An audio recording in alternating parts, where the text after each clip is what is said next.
Let me just, ready here? Okay. So now, hold on one second. I think we did Fridays yesterday. Yeah. And we're talking about inheriting the land. So an interesting problem is going to come up regarding all the planning and everything else. Of course, there's going to liable to be some issues come up with inheriting.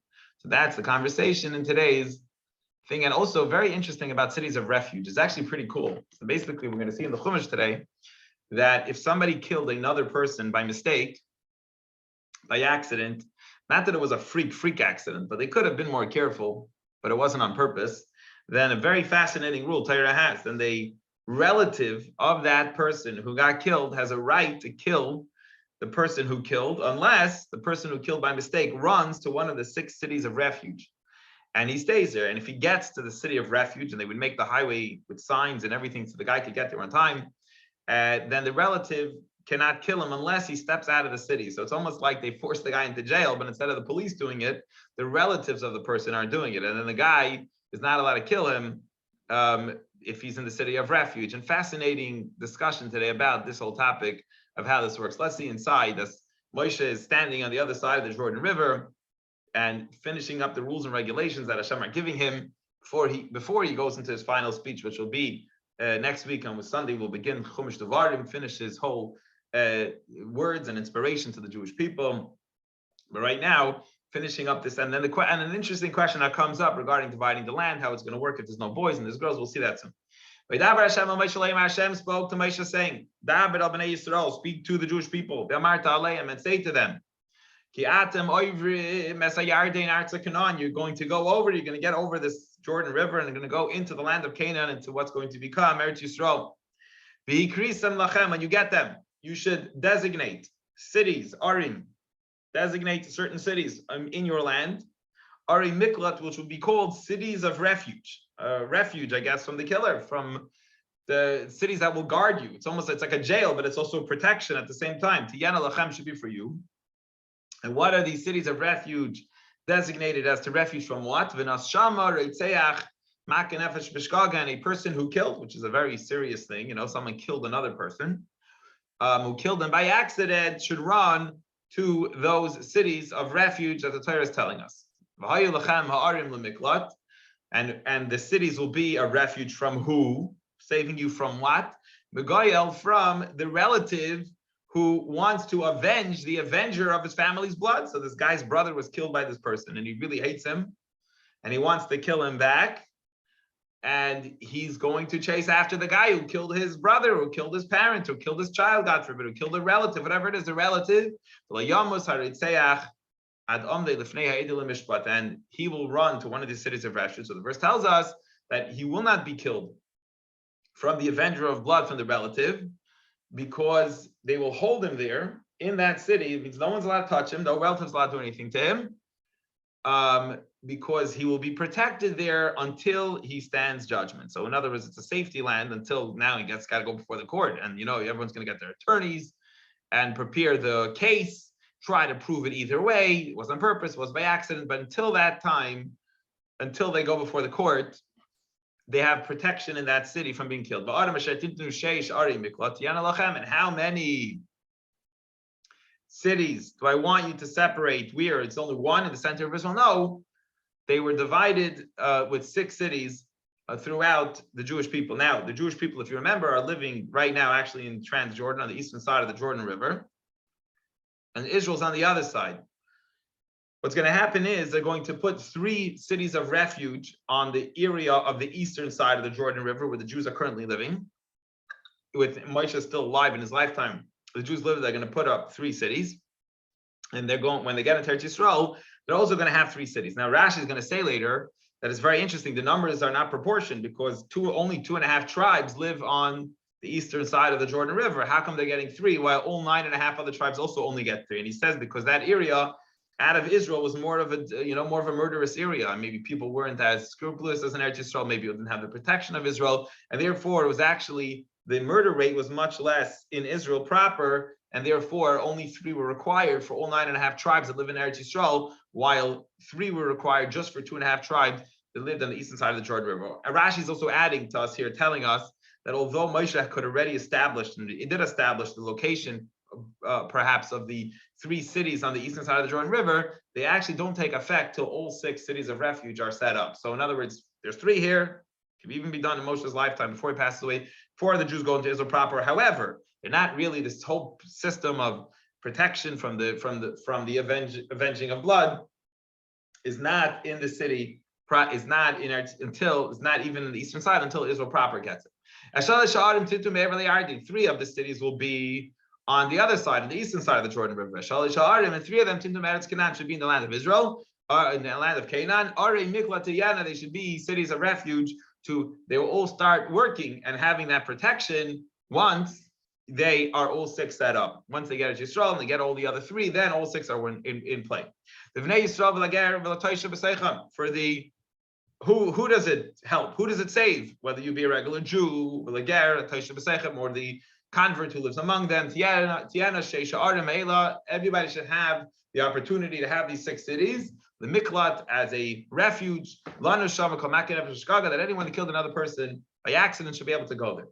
Now, obviously, it doesn't work when somebody killed on purpose. If this is an obvious case of murder, then the city of refuge does not protect a deliberate, intentional murder. It obviously will not save the person from the blood of his relative being avenged. So therefore, the verse says, if he kills him with a metal tool, and he says metal is different than other tools or items people use to kill another person. Like it's going to say, if you kill a person with a piece of wood, so the bat, has to be big enough in order to kill the person. If a guy got killed, someone hit someone with a small wooden bat, and the guy got killed, then like a tiny wooden bat, I guess, or tiny little chip of wood or something. Obviously, it's not intentional. The murderer, he didn't really think it will kill him. He can't be held liable. Same thing goes with a stone. If someone throws a pebble at somebody else, it's not really held liable. But metal, there's no limit because metal can kill someone. It's known, even if a needle, God forbid, it can kill another person. So if somebody kills another person with metal, he will die. But and the person that he threw the metal at somehow, was we know bullets today, right? Made out of metal. They could kill even with a very tiny size. He is a murderer, and he needs to get the consequence for murdering, and that is obviously to be killed himself. The punishment for murdering is that the person himself needs to be killed. However, he's going to share now other items. If he throws at him a rock that's not small, but it's as big as a fist of a hand. So a large rock, if you throw such a rock at a person's head, obviously it's going to kill him. Which has the striking potential to kill. And he killed it. He's a murderer because he threw such a large rock at somebody that's as big as the hand as a size of a hand, and therefore it's considered also intentional when he threw it on purpose, and he knows that it could murder, and he's also not a mistaken murderer. He also gets killed and doesn't get the city of refuge protection. Or the same thing goes or a wood that's the size of a hand, the shayumas boy that has the potential. It's large enough, thick enough, strong enough wood that it can kill someone. Shayumas bahuko, that the one who gets hit by that wood will kill him. He's a murderer. And the punishment is that obviously his punishment is he needs to be killed. You need to kill the person. And the relative, the avenger of the blood, should, is allowed to kill the person. But whenever he meets him, he can kill him, meaning even in the city of refuge, there is no protection for intentional murderers who killed using the tools that we know can murder. He is now so he's just trying to tell you the city of refuge will work for unintentionally, but intentionally does not give protection to the person running there. And the same thing is if it wasn't in purpose. What's an example of how someone will kill someone on purpose? With hatred. He hated the guy. That's why he did it. He had such hatred towards him. Or he could be a guy will hide, premeditated, preparation for murder. It was just like we say, I guess in law, premeditated murder, unintentional. There's different levels of this. Obviously, premeditated murder is part of the clause, for the person being considered an intentional murder, and he won't be able to rely on the safety of the city of refuge. Or maliciously. He hit him with his hand even, but he hit him in a way, I guess, that he killed him maliciously. He should die. The guy who hit is a murderer. Goyal Hadam Yamis Asaritzech, and the avenger of the blood shall kill the murderer. When he meets him, even we said in the city of refuge. So this city of refuge is for all the above mentioned people, is not giving them protection from the avenger. However, what if it was by mistake? And he describes what does it mean by mistake. What happened? It was suddenly, accidentally, without malice. Right? Mistakes happen in life. Guy standing somewhere, he didn't see the guy, didn't he threw an object, a hishtachalav, called kli b'loitztia, without premeditation. I don't know, the guy was going hunting or something, and somebody walked by. And he couldn't stop his arrow that he was shooting in time when the guy was walking by, and he couldn't do it. It was an accident, it was a mistake. And unfortunately, these stories happen. Oiba called Evan, Asher Yumas Babalerois, or he threw a rock. They threw a rock, it's very strong rock at something, but it was a mistake. He didn't see the guy. And like he tells you an example where it could happen in this case is when somebody is chopping wood, right? Everyone in the olden days used to go to the forest and chop wood, and people are not careful. The two guys chopping wood next to each other, and one guy's chopping wood high up in the tree, and one guy, let's say, is chopping wood in the bottom of the tree. Is just eating his lunch under the ladder, and the guy chopping wood, and the axe gets loose, flies down, and kills the guy. Unfortunately, these stories do happen sometimes. Then, if as he was chopping the axe down, the handle got loose, fell down, cracked, whatever, killed the guy. This is the exact case that we're discussing, where he has to run to a city of refuge. Now, he says something interesting. Rashi brings something interesting. There could be a very, very extremely freak case, so unintentional, which you could be so not responsible that you didn't even need to look. You know what I mean? That you did every precaution and still killed a guy. You wouldn't even be obligated in that case to go to the city of refuge. So, there's like a little bit of a mistake, and then there is there's malice intent, which is you tried to kill the guy, but then there's mistakes, and there's two levels of mistakes basically. One level is where a mistake which you should have been more careful with, and now you killed, and therefore you got to run to the city of refuge. But there's another kind of mistake which is totally out of your control. There's nothing you could have done. You did everything you should. You did everything correctly, and unfortunately, you ended up killing that person. In that case, you actually don't even need to go to the city of refuge in that scenario because it was so out of your control. Now, when it's by mistake, it wasn't deliberate intent, and it's not clear, then they make a judgment. The congregation judges between the guy who hit and the guy who's avenging his blood. On these judgments. And the congregation shall protect the murderer from the hand of the avenger of blood. And in other words, they see and they say to him, this guy doesn't deserve to die. He did not do it intentionally. It wasn't intentional idea, and they protect him from the avenger of blood. But what do they do with him? He has to stay his whole life in the city of refuge, or until a certain point. We'll see how long does he need to stay in that city of refuge. They bring this guy to under the protection of the city of refuge, the Shana Shama that he ran there. And he stays and he lives there until a very interesting point in time. The Kohen Gadol dies. Which Kohen? The high priest, the one that was anointed with the oil. That's the head priest. Now, the obvious question is, it's a very interesting calculation to make. What's the connection between the guy who killed by mistake having to stay there until when? Until the high priest dies. So one of two reasons. Rashi says one reason is given that we don't want the Kohen Gadol bumping into this murderer, mistaken murderer. Why? Because they acted very differently. The whole point of the Kohen Gadol is to pray for peace and life, long life in the Jewish people. And this is his antithesis. This is the guy who's working on the other side, killing people earlier than their stage. And therefore, these two energies cannot clash and they should not meet each other. So you stay there until the high priest, who was trying to bring life to the world, and you were fighting against the energy he was bringing to the world, you have to stay in your city of refuge, not to meet up with this Kohen. Another answer is very interesting, is that the Kohen is actually responsible in a sense for the death, because the Kohen, had he prayed as he should, has he been as holy as he should, then a mistaken murder would never have happened, because he would have protected the Jewish people from mistaken murders through his prayer. Because he did it, he's kind of held responsible. And now, until this guy dies, and in a sense, the guy in the city of refuge wants the Kohen Gadol to die because he wants to be able to go free. He wants to be able to go on vacation to Hawaii or wherever. He wants to be able to get out of the city of refuge. So he's locked in there until the Kohen Gadol dies.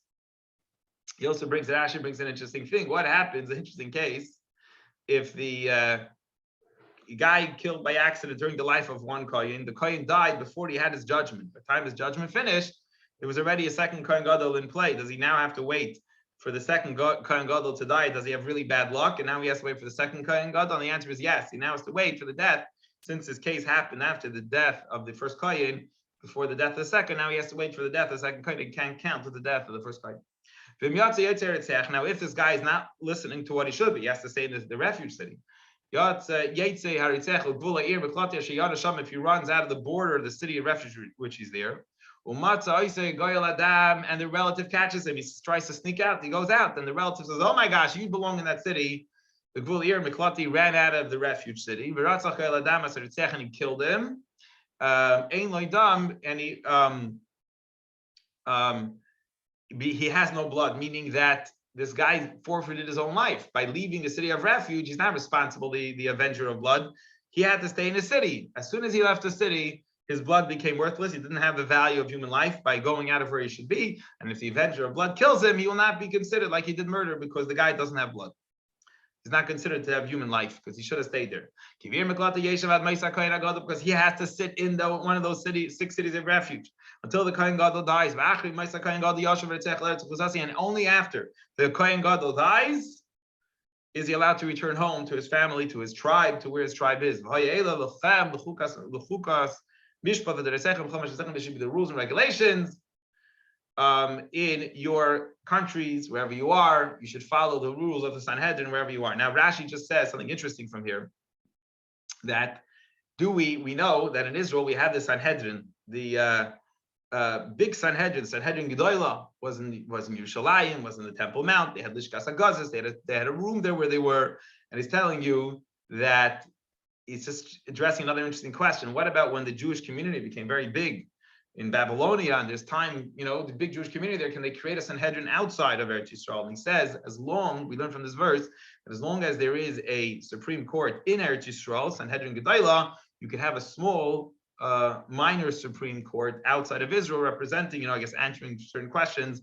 You can have that as long as it's in Israel. Once in Israel, it's abolished, after the destruction of the Beis Hamikdash and so on, cannot have a Sanhedrin outside Eretz Yisrael. Verse 30, when do we punish with capital punishment for murder? Anytime that someone kills another person and there are witnesses there, and in Judaism, you must have 2 witnesses. Okay, you must have 2 witnesses, and they saw and they knew that this guy was healthy, and they warned him. The 2 witnesses warned them and said, "We're warning you. We're telling you that if you kill this other person, you will be killed." So then they could do capital punishment. You can kill the murderer. And however, the standard of Judaism, of testimony, is that we never trust one witness. Talking with this to somebody else yesterday. Judaism requires, in a number of cases, in general, to do capital punishment, only the testimony of 2 witnesses. We never believe one person. I guess one person could always make up a story. 2 people you could start interrogating, but that is the level. We never trust one witness. I don't know, maybe in secular law we do trust one witness for severe cases, but in Judaism we don't. You always have to have 2 witnesses for these serious cases. And don't ever let money buy your way out of jail time or murder. In other words, no matter how much money the guy gives, you do not allow the punishment of death needs to be meted out on that person that murdered. Don't take a ransom for the soul of the person, because he's an evil person who killed. He must surely die. So you have to punish. There's punishment to the murderer. And the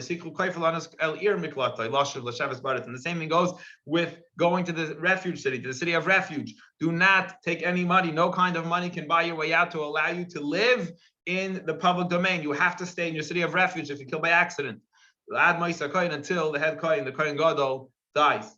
And if you don't do this, if you do start taking bribery and money to buy your way out of some of these punishments, you won't corrupt the land that you're there. Because the blood corrupts the land. There was murder that was done here. And the only way the land will fix the corruption with the death of the murderer. The only thing that will make up in the land that you're living. Eretz Yisrael, for the death of the person that was killed by a murderer, is only through the punishment of death, the capital punishment to the murderer himself. You shouldn't make the land defiled. That I'm dwelling there. Because I'm Hashem who's dwelling among the Jewish people. And that is the end of today's Chumash. I'm sorry, it's not the end. It's the first section. Now we're going to finish off just the Parsha. We're going to finish off the fourth book of the Torah right now with an interesting question that took place. We know, we've just the last Parsha or two, we've been discussing how all the census of all the Jewish people and how the land is divided. And we learned earlier that there was one story where someone had 5 daughters and no sons, and they said that they want to inherit the land of their father. But a problem is going to happen. Now the girls are very happy; they're all of a sudden getting the land of their father. But the rest of the tribe is actually very concerned, because if the girls who are from the tribe of Menashe, from the tribe of Yosef, are going to marry boys from a different tribe, let's say the tribe of Reuven, and the girls are going to have sons, and the sons are going to be sons from the tribe of Reuven, and they're going to inherit their mother's land, and the rest of the tribe is not happy about that, because all of a sudden the tribe of Reuven or any other tribe owns real estate in their tribe. And we know the way real estate works in Israel is that it always goes back to the father's section. But now, if Hashem is saying that girls can inherit their father if there's no boys, that means that every girl that will marry where there's no boys that will inherit their father's land, who will marry people from other tribes, everybody will start having oases of land of different tribes in the wrong tribe based on the girls moving it over from the father's tribe to another tribe. So what Moshe is going to tell them is that in such a case, you can marry any boy you want, but it has to be from your own tribe, so that it doesn't make issues for the rest of the tribe losing the large amount of land that they have. Let's see. The V'yikru Rashi Ava is the head of the paternal families, the heads of the father's households.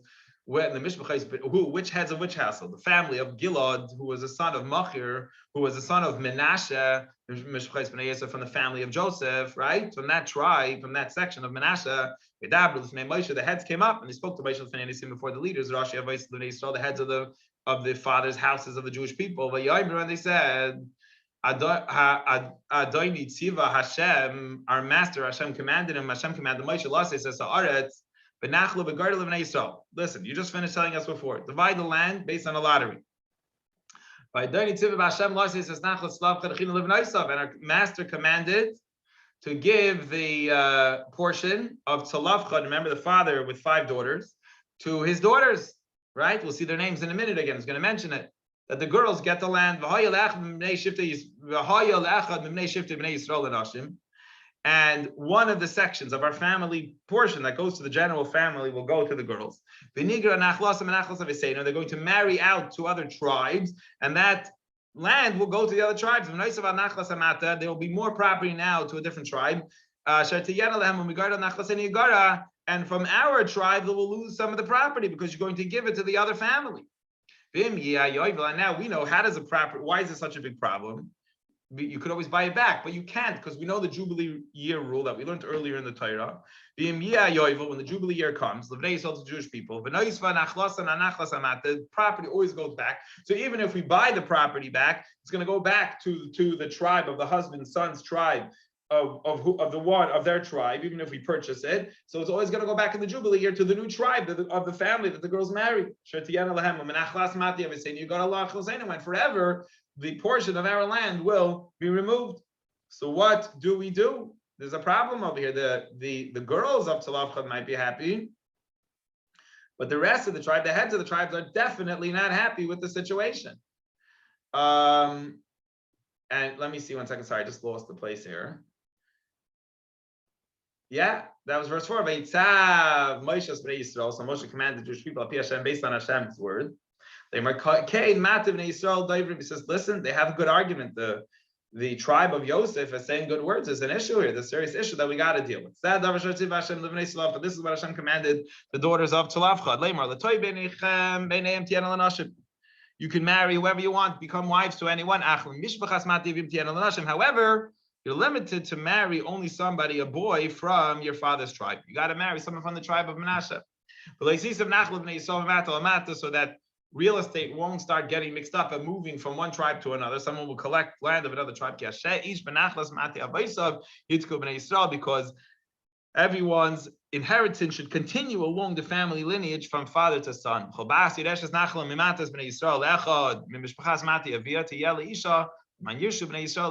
And every daughter who ends up, for whatever reason, inheriting from the Jewish people must marry someone from the local tribe. That's the daughter with Salavchad's daughters, and that's with all the other girls that will end up inheriting for their father because they had no brother. So that the inheritance will start being transferred from one tribe to the next. Because every man should go in their inheritance, their tribe, from the tribes of the Jewish people. Exactly Hashem commanded. That's what the daughters of Tzlafcha did. They went and married local men from their community, from their tribe. Batiyena, what are their names? And he lists them there in order of age. Rashi says sometimes it tells us who they are in order of wisdom. Sometimes it tells us who they are in order of age, because they were all really equal to each other. And with Tiana, Machla, and they are Machla, Vitzirtza, Chagla, and Milka, and Noya, B'nai Salavchad, and the daughter of Salavchad. And who did they marry? The B'nai Dede and their cousins, Lanashim as wives. So they went among their cousins, among their extended immediate family, and they married their cousins, and so on. Mimishchais B'nai Menashe, and Yosef from the family of Menashe, the son of Yosef, Hayilanashim, they became women, Vatina Chlasam, Mamatim, Mishchais Avian, and their inheritance remained within their tribe. And finally, Eila HaMitzvah, these are the mitzvahs of Mishpatim and the commandments. Asher Tziva Hashem as B'yad Moshe, Hashem commanded has a Moshe B'nai Yisrael to the Jewish people, Arvas Moav Al Yardim Yerechai, in the plains of Moab by the Jordan River. And that, my friends, is the end of Chumash Bamidbar. Chazak, Chazak, in this Chazak, be strong, and make me be strengthened to continue studying Hashem's holy Torah as we begin on Sunday in Chumash Devarim together.